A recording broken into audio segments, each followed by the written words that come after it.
Agora, notícias urgentes, orçamento de 2026 na sessão conjunta do Congresso Nacional acaba de ser aprovado. Vamos conversar com a nossa repórter Ariane Bittencourt, que está em Brasília e tem as informações.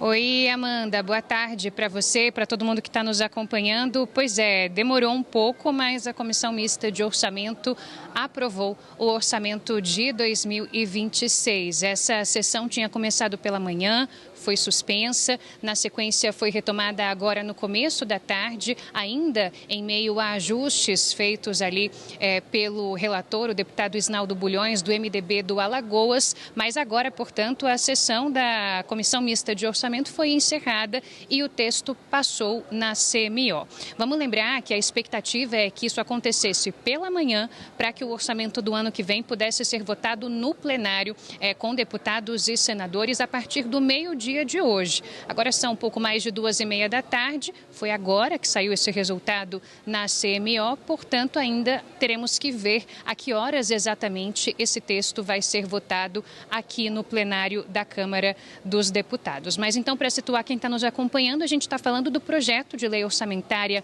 de 2026, além do orçamento para o ano que vem, inclusive, essa pauta de hoje inclui pelo menos outros 20 projetos que abrem créditos adicionais no orçamento e que vão ser destinados no próximo ano para ministérios e outros órgãos do Executivo, mas também do Judiciário. Então, é um projeto, é um texto que foi enviado pelo governo aqui para o Congresso Nacional do orçamento do ano que vem, e que detalha ali os gastos, as despesas e também as receitas estimadas para o próximo ano, que é um ano ainda mais sensível, porque é ano eleitoral. Então, o relator do orçamento deste ano, como eu disse, o deputado Isnaldo Bulhões, do MDB do Alagoas, ele apresentou o seu parecer, inclusive deveria ter sido votado ontem esse parecer, tanto na Comissão Mista de Orçamento quanto aqui no plenário, mas por conta de ajustes de última hora, ele pediu mais tempo para que pudesse ainda trabalhar mais no seu relatório, que foi então apreciado hoje na CMO e que vai ser trazido aqui para o plenário. Esse texto, Amanda, ele traz uma proposta de superávit de 34 bilhões e meio de reais nas contas públicas, algo em torno de 0,25% do produto interno bruto, o PIB, e chama a atenção o fato de o relatório ter alocado mais de 60 bilhões de reais em emendas parlamentares, 61 bi para ser mais exato. E aí essas emendas estão divididas para o ano que vem em 49 bilhões e 900 milhões de reais em emendas individuais, de bancada e de comissão, mais pouco mais de 11 bilhões de reais em parcelas adicionais. Então, a gente está falando de um Congresso e de parlamentares bastante empoderados, porque são mais de 60 bilhões de reais em emendas destinadas para o ano que vem. Bom, essa votação, portanto, só foi possível, não é? E acabou se arrastando até esse último dia antes do recesso parlamentar, especialmente e também porque o governo tinha interesse na aprovação de outros textos para garantir o fechamento desse plano de voo para o ano que vem, quando o assunto é orçamento. Por exemplo, aquele projeto de lei que passou na Câmara e também no Senado e que corta em 10% parte dos incentivos fiscais concedidos e também aumenta, tributa as bets, assim como as fintechs e também os juros sobre capital próprio. Então, a gente vai acompanhar aqui na Câmara dos Deputados essa sessão mista, portanto, com deputados e senadores, justamente para analisar o orçamento do ano que vem, depois dessa apreciação na CMO, a Comissão Mista de Orçamento. Está tudo atrasado, viu, Amanda? Então, a tendência é que essa discussão por aqui também atrase bastante e se arraste aí até o fim do dia. Volto com você. A gente espera, viu, Ariane? Quem sabe ainda dá tempo de você trazer essa notícia da aprovação do orçamento aí no plenário do Congresso Nacional, ainda aqui durante o Central de Notícias. A Ariane explicou direitinho, vamos dar uma olhadinha no telão. Então, o que aconteceu? Foi aprovado na CMO, que era esse primeiro passo, a Comissão Mista de Orçamento. A Lei de Diretrizes Orçamentárias já havia sido aprovada, que ela estabelece as balizas para essa peça orçamentária desse ano. A gente separou em números, né, o parecer do relator Isnaldo Bulhões foi apresentado apenas hoje pela manhã. Era para ter sido essa votação antes. Aí o Isnaldo falou, olha, não, eu preciso de um pouquinho mais de tempo. Foram feitas mudanças depois dessa votação no Senado, que a Ariane também trouxe, nessa história de redução de gastos tributários, esse corte linear de 10%. Só isso, mais a tributação de BETS, Fintechs e JCP, que são juros sobre capital próprio, uma forma de remuneração dos acionistas, só isso garantiu mais 22 bilhões de reais para os cofres públicos. E graças a essa dinheirama, o governo vai conseguir fechar as contas e cumprir, provavelmente, a meta de superávit fiscal, que é de 0,25% no ano que vem. Lembra que tem uma margem de tolerância para cima e para baixo. Então, mesmo que a meta, né, o centro, seja 0,25%, se o governo cumprir zero, está dentro do estabelecido e não incorre em nenhum tipo de punição. E olha aqui os grandes números que a gente separou para vocês. Primeiro, as contas públicas, então esse é o superávit de 0,25, né, a meta de 34,3. O Isnaldo Bulhões deu uma esticadinha aqui, pôs uma provisão de receitas de aumento de imposto de importação, que isso não foi nem determinado ainda, não foi nem definido, decidido, mas ele já colocou, aproveitou e colocou aí no orçamento. E com todas essas receitas a mais, extras, que ele pingou no seu parecer, a meta até aumentou um pouquinho em 200 milhões de reais para 34,5 bi. E as emendas parlamentares, gente, já está explicado. É por isso que os parlamentares estão trabalhando hoje assiduamente. Primeiro, ainda bem que eles vão aprovar o orçamento de 2026 em 2025, porque o de 2025, em vez de aprovarem em 2024, eles só aprovaram no final de março, comecinho de abril desse ano. Só que se eles não aprovarem, muitas dessas emendas parlamentares não podem ser pagas, elas são congeladas, contingenciadas. Então é por isso que eles querem aprovar logo, para esse dinheirão pingar na conta dos parlamentares, quer dizer, eles vão, não dos parlamentares, né? Eles vão destinar essas verbas para os seus redutos eleitorais em anos de eleição. Isso é vital. E o fundo eleitoral, aquele dinheiro que eles usam para se eleger, né? O fundo público, quase 5 bilhões de reais. Então só aí, gente, só para os parlamentares, a gente tem 66 bilhões de reais, tá bom para você? É o que eles custam.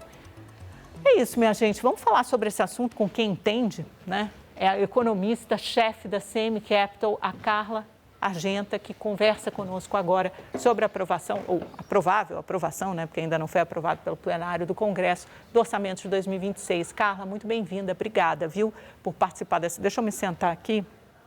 Coitado, o câmera tem que me seguir, pronto, abaixei um pouquinho. Agora sim, Carla, obrigada, boa tarde para você.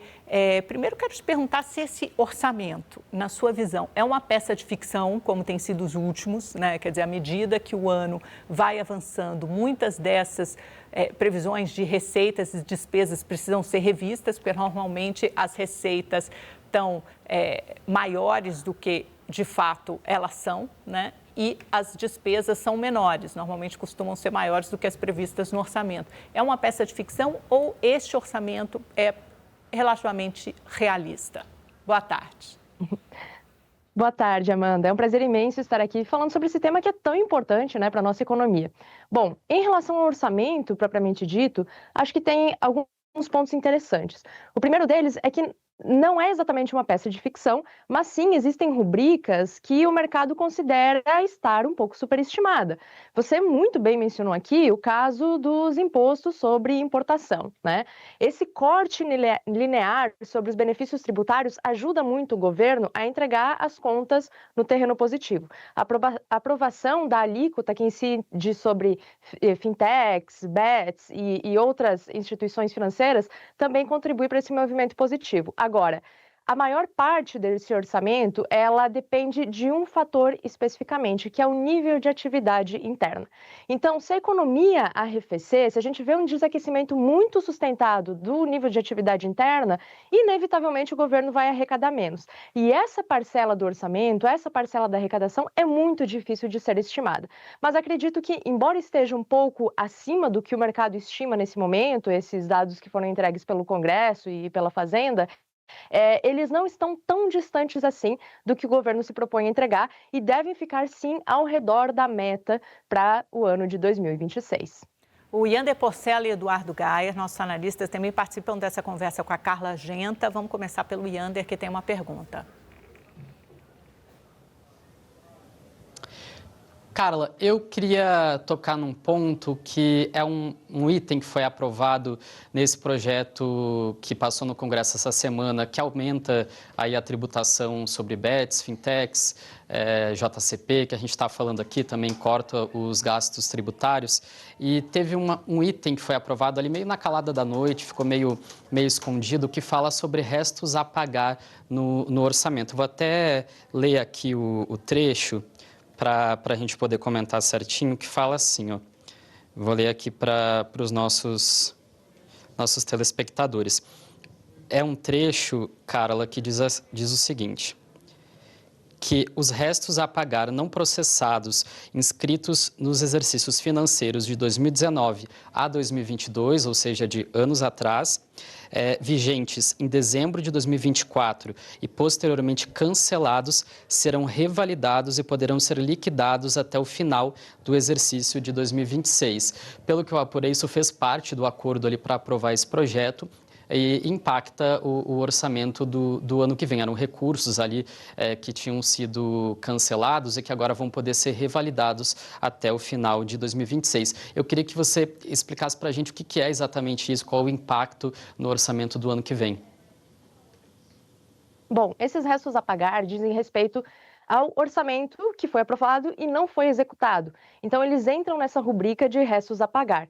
Como eles dizem respeito a ano calendário, né, que já passou, geralmente quando encerram o ano calendário e essas execuções orçamentárias não foram efetivadas, isso se zera, né? Ela não acumula para o ano seguinte. E esse foi um recurso, um mecanismo que o Congresso e o governo lançaram mão para aumentar esse volume de recursos disponíveis para os gastos futuros. Então, não é a forma exatamente correta de se fazer esse processo, de se estabelecer as rubricas dos gastos ao longo do tempo, uma vez que isso já ficou para trás e foi encerrado, mas foi um mecanismo encontrado para que pudesse aumentar, né, fazer uma maximização desses gastos em um ano eleitoral. Mais uma vez, acho que é um acordo entre Congresso e governo, justamente para terem acesso a esses recursos que não deveriam estar sendo revisitados nesse momento, acoplados no orçamento de 2026, mas eles estão dentro desse orçamento e muito provavelmente serão, sim, executados no próximo ano. Gaia, você também participa da conversa, tem uma pergunta para Carla?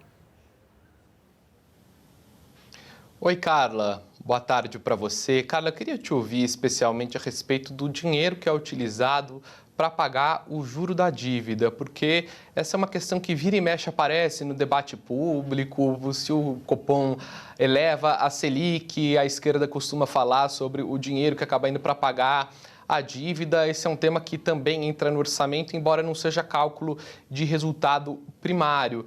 Queria te ouvir sobre a própria trajetória da dívida pública brasileira, a situação das contas públicas, se esse orçamento não está irrealista do ponto de vista, assim, deveria ser mais enxuto, percebendo a realidade financeira real do Brasil, que já está ali beirando, já está assim, acima de 80% de dívida? Olha, os juros da dívida sempre são uma pauta no Brasil, né? Mas eles dizem respeito a uma característica estrutural da nossa economia.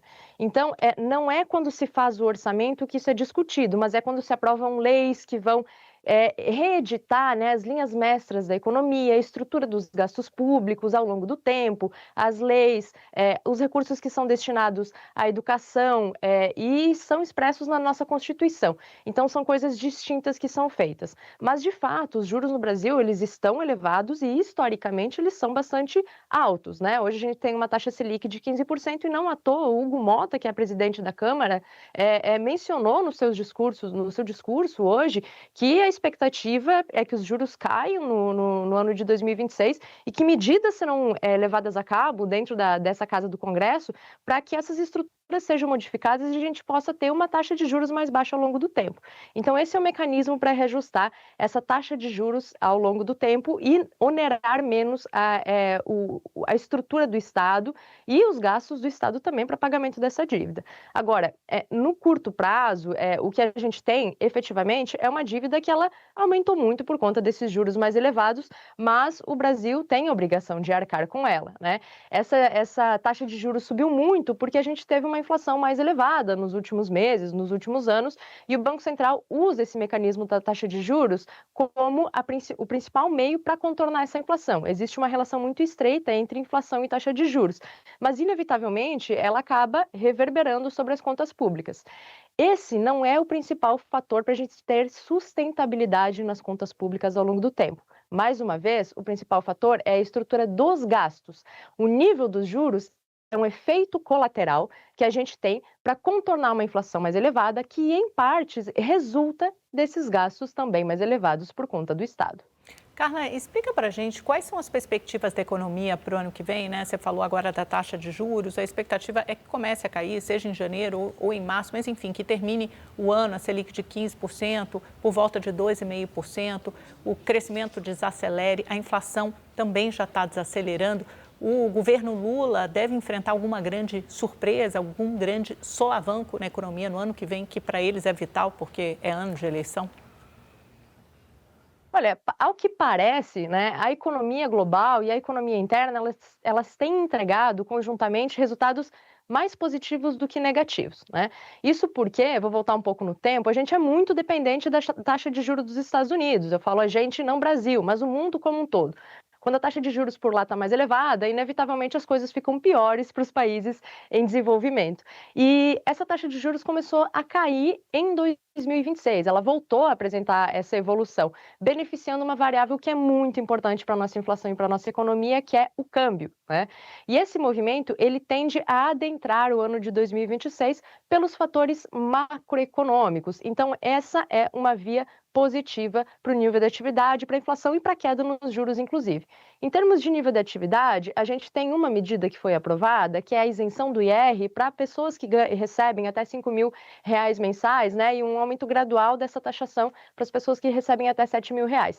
Nesse contexto, as famílias tendem a ter mais recursos, né, para levar a cabo seus gastos, viajar, consumir, comprar alimentos, produtos industriais. Então, isso deve reativar o nível de demanda doméstica e também o nível de atividade, né, fazendo com que o PIB cresça, mas não cresça a taxas tão expressivas como cresceu nesse ano e nos anos anteriores. Então, esse é o segundo fator que é positivo, mas não é tão positivo assim como foi nos anos anteriores. E aí, acho que, por fim, né, a gente tem um fator que é um contraponto a todos esses movimentos positivos que se espera que aconteçam. Que fator é esse? Os riscos intrínsecos ao período eleitoral, o receio que isso gera no investidor, né, e as expectativas que se criam ao redor dos possíveis planos de governos que serão implementados na economia nos próximos 4 anos. Então, esse risco eleitoral, ele acaba sendo muito importante para determinar a evolução dos ativos, para determinar o nível de atividade da economia e uma série de outros fatores também. Essa variável entra como risco e pode trazer um frisson muito grande para a nossa economia no curto prazo, e é o que deve ser acompanhado com muito afinco aí, tanto pelo Ministério da Fazenda como pelo Banco Central, principalmente pelo Banco Central. É aquele risco fiscal, né, que todo mundo põe na conta no ano eleitoral, porque pensa, bom, o governo vai ter que abrir os cofres, gastar mais para tentar colocar essa máquina da reeleição aí mais azeitada para se movimentar rápido. Agora, Carla, para a gente fechar, explica essa contradição, esse aparente paradoxo entre a afirmação que o governo federal, o ministro Fernando Haddad sempre faz, olha, estamos fazendo esforço fiscal, estamos fazendo superávit primário, muito mais do que nos governos anteriores, de Paulo Guedes, por exemplo, de Michel Temer, em que houve sucessivos déficits, mas mesmo assim a dívida, a trajetória da dívida não deixa mentir, continua crescendo. O que explica essa aparente contradição entre aumentar paulatinamente esse superávit, não houve propriamente um superávit, mas zerar o déficit fiscal e agora com essa perspectiva de um superávit de até 0,25 no ano que vem e mesmo assim a dívida aumentar?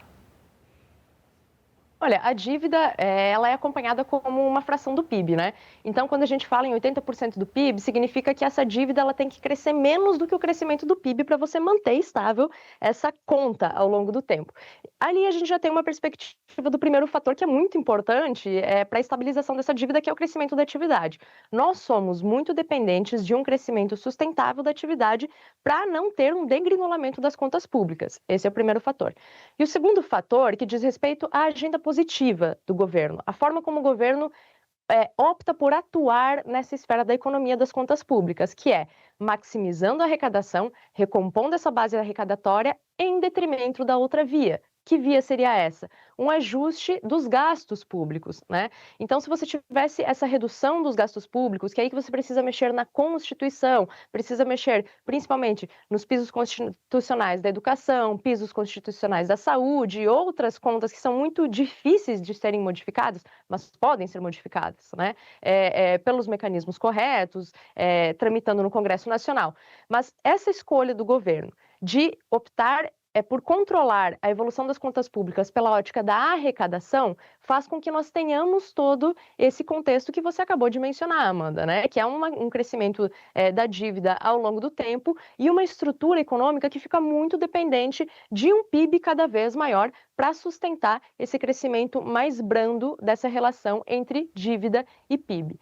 Outras agendas que abordariam os gastos públicos são preferidas pelo mercado, são preferidas pelo investidor e se entende que a partir dela, né, um conhecimento, é um consenso dentro do mercado, é uma ideia muito disseminada dentro do mercado, que se nós tivéssemos que modificar e se nós conseguíssemos modificar na estrutura das contas públicas pela via da despesa, né, nós teríamos um Estado muito mais sustentado ao longo do tempo e uma dívida igualmente menor.